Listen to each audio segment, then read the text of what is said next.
ஹல்லேலூயா. கர்த்தருடைய பரிசுத்த நாமத்திற்கு மகிமை உண்டாதாக. இன்றைக்கும் இயேசப்பா நமக்கு தருகிற வார்த்தை வேதத்திலிருந்து சங்கீதங்களின் புஸ்தகம் 117வது அதிகாரம் 2வது வசனம். அவர் நம்மேல் வைத்த கிருபை பெரியது, கர்த்தரின் உண்மை என்றென்றைக்கும் உள்ளது. அல்லேலூயா. தாவீது ராஜாவுக்கு இருந்த ஒரு அனுபவத்தை பாருங்க.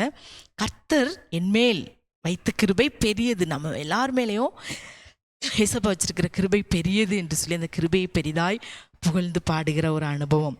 இன்றைக்கும் எல்லாவற்றையும் பார்க்கிலும் கிருபை தான் பெரியது என்கின்ற உணர்வு தாவீதுக்கு இருந்தது.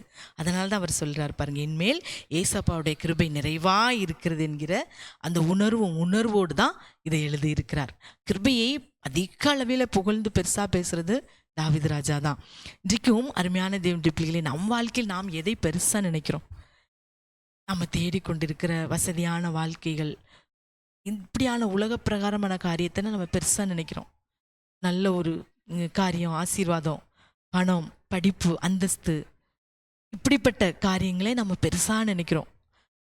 சில வேளைகள் அது எனக்கு கிடைக்கலையே என்று சொல்லி ஏங்கி நிற்கிறோம். அதற்காக ஓடுகிறோம், அதற்காக பிரயாசப்படுகிறோம்.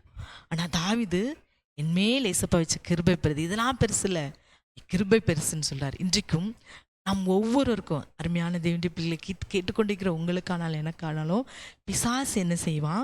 நமக்கு எதுவுமே இல்லையே, எனக்கு எதுவுமே இல்லையே, எனக்கென்று எதுவும் பிடிப்பில்லையே என்று சொல்லி ஒரு வெறுமையும் ஒரு கவலையும் கொண்டு வந்து ஒன்றுமில்லை என்கிற உணர்வை கொண்டு வருவது யார் தான்?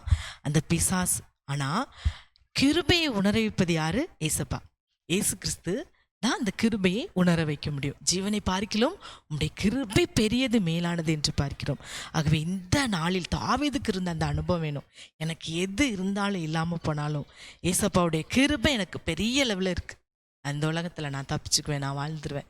ஆம், இன்றைக்கும் கேட்டுக்கொண்டிருக்கிற அருமையான தேவனுடைய பிள்ளைகள், உங்கள் வாழ்க்கையில் எல்லாமே அழிந்து போகக்கூடியதுதான், ஆனால் கிருபை அழியாதது. பொன், வெள்ளி, படிப்பு, பணம், பட்டம் எல்லாம் அழிஞ்சு போகும்.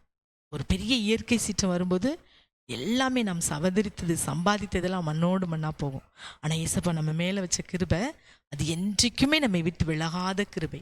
மலைகள் விலகினாலும், பர்வதங்கள் நிலை பெயர்ந்தாலும், நான் உன்மேல் உன்னோடு வைத்திருக்கிற கிருபை அது ஒரு நாள் விலகாது என்று ஏசப்பா சொல்லியிருக்கிறாங்க. உன் சமாதானத்தின் உடன்படிக்கை நிலை பெயராமல் இருக்கும் என்று சொல்லி கர்த்தர் இந்த நாளில் நம் ஒவ்வொருவருக்கும் நல்ல வாக்குத்தத்தத்தை வார்த்தையாய் நமக்கு தருகிறார். ஆகவே இந்த வேளையில் எனக்கு எது இருந்தாலும் இல்லாட்டாலும் போனாலும் ஏசப்பா உம்முடைய கிருபை எனக்கு இருக்குது அப்படிங்கிற அந்த தாவீது ராஜாவுக்கு இருந்த அந்த உன்னத மேலான அனுபவம் நமக்கு இந்த நாளில் வர வேண்டும். 2 நாளாம் 1:8 தேவரீர் என் தகப்பனாகி தாவீதுக்கு பெரிய கிருபை செய்து அதை இந்நாள் வரை எனக்கு காத்து வருகிறீர் என்று சொல்லியிருக்கிறார். சங்கீதம் 117 நம்ம இப்போ பார்த்தோம். சங்கீதம் 86:13 நீர் எனக்கு பாராட்டின உம்முடைய கிருபை பெரியது. ஆகவே இந்த வேளையில் நீர் எனக்கு அந்த பெரிய கிருபையை பாராட்டுங்க. நாம் அதிகமாக ஜெபிக்கிறோம், எனக்கு இந்த வாழ்க்கையில் அது வேணும் இது வேணும்னு சொல்லி. இன்றைக்கு நாம் எனக்கு அந்த கிருபை தாங்க என்று சொல்லி என்னோட கூட சேர்ந்து ஜெபிக்கிறீங்களா? கண்களை முடி. அப்பா, தாவீது அந்த கிருபை எவ்வளவாய் புகழ்கிறாரப்பா. நீர் என் மேல் வைத்த கிருபை பெரியது என்று சொல்லியிருக்கார். இந்த வேளையிலும் எனக்கு அந்த கிருபை தாங்க என்று சொல்லி கேட்கிறீங்களா? ஏசப்பா, என்னோடு கூட சேர்ந்து ஜெபிக்கிற பிள்ளைகளுடைய வாழ்க்கையில் எது இல்லைனாலும் இல்லாமல் போனாலும் உடைய கிருபையை பெரிய அளவில் இந்த நாளில் ஊற்றுங்க. தாவீது அருளின அந்த நிச்சய கிருபைகளை நித்திய உடன்படிக்கையாய் எங்களோடு இந்த நாளில் ஏற்படுத்துங்க. ஏசப்பா, உடைய கிருபையினால் எங்களை முடிசூட்டும். ஜீவனை பார்க்கலாம் உடைய கிருபை பெரியது அப்பா. அந்த பெரிய கிருபை, அந்த மேலான கிருபை எனக்கும் என்னோடு கூட சேர்ந்து ஜெபிக்கிற ஒவ்வொரு பிள்ளைகளுக்கும், எங்கள் குடும்பத்தில் ஒவ்வொரு பிள்ளைகளுக்கும் இந்த நாளில் கிருபை பாராட்டும்படியாய் ஜெபிக்கிறோம். கிருபையை தாரும் அப்பா. பெரிய காரியங்களை செய்யும். இந்த நாளில் கேட்ட ஒவ்வொரு பிள்ளைகளை ஆசீர்வதியும் பலப்படுத்தும், சாட்சியாய் நிறுத்தும். சகல துதிகன மகிமை உமக்கே செலுத்துகிறோம். தாவீதுக்கு இருந்த அந்த அனுபவத்தை எங்களுக்கு தாங்க. முற்றிலும் எங்களுடைய கரத்தில் ஒப்பு கொடுக்கிறோம். இயேசுவின் நாமத்தில் ஜெபிக்கிறோம் நல்ல பிதாவே. ஆமேன், ஆமேன்.